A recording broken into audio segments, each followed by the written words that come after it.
Israel और Iran के बीच एक और जंग का आगाज हो चुका है और इस जंग में दुनिया भर के देश लगातार प्रतिक्रिया दे रहे हैं। इजराइल और ईरान के बीच जब ये तनाव और गहरा रहा है, तब रूस और चीन भी इस जंग में कूद चुके हैं। इजराइल द्वारा ईरान की न्यूक्लियर फैसिलिटी पर हुए हमले के बाद अब रूस और चाइना फ्रंट पर आकर इसका विरोध कर रहे हैं। रूसी विदेश मंत्रालय ने ईरान पर हुए इजरायली हमले पर जोरदार प्रतिक्रिया दी और इस हमले की कड़ी निंदा की। ईरान के समर्थन में इजराइल का जबरदस्त विरोध करते हुए कहा, ईरान और उसकी परमाणु सुविधाओं पर इजरायली हमले बिना उकसावे वाले थे और संयुक्त राष्ट्र चार्टर का उल्लंघन करते हैं। मंत्रालय ने एक बयान में कहा कि संयुक्त राष्ट्र के एक संप्रभु सदस्य देश उसके नागरिकों, शांतिपूर्ण शहरों और परमाणु ऊर्जा बुनियादी ढांचे के खिलाफ बिना उकसावे के सैन्य हमले पूरी तरह से अस्वीकार्य है। रूसी विदेश मंत्रालय ने एक लंबा चौड़ा लेख लिखा और इस बयान को जारी करते हुए कहा कि हम मध्य पूर्व में तनाव के खतरनाक रूप से बढ़ने पर अत्यधिक चिंता व्यक्त करते हैं। रूस ने तो इसके लिए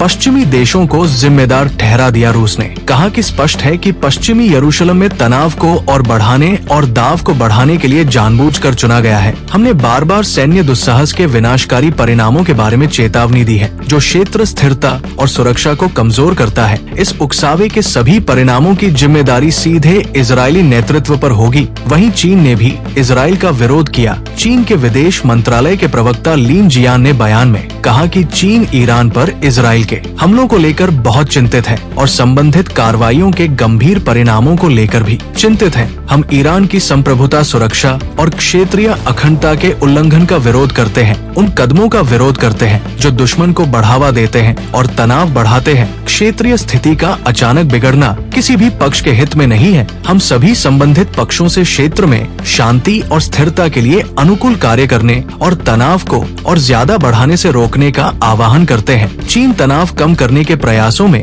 भूमिका निभाने के लिए तैयार है। यहाँ चीन मध्यस्थता की पेशकश कर रहा है। ईरान इजराइल से रुकने का आह्वान कर रहा है, लेकिन इजराइल संभावित खतरों को देखते हुए ईरान पर ये स्ट्राइक कर दी, जिस पर शुरुआती दौर पर अमेरिका ने किसी भी तरीके की भूमिका से सीधा इनकार किया। वहीं ट्रंप ने एक बार फिर ईरान को चेतावनी दे दी, क्योंकि ईरान इस समय बदले की मांग कर रहा है और इस बदले की आग में जलते हुए ईरान ने सीधे सीधे इजराइल को चुनौती दे दी है।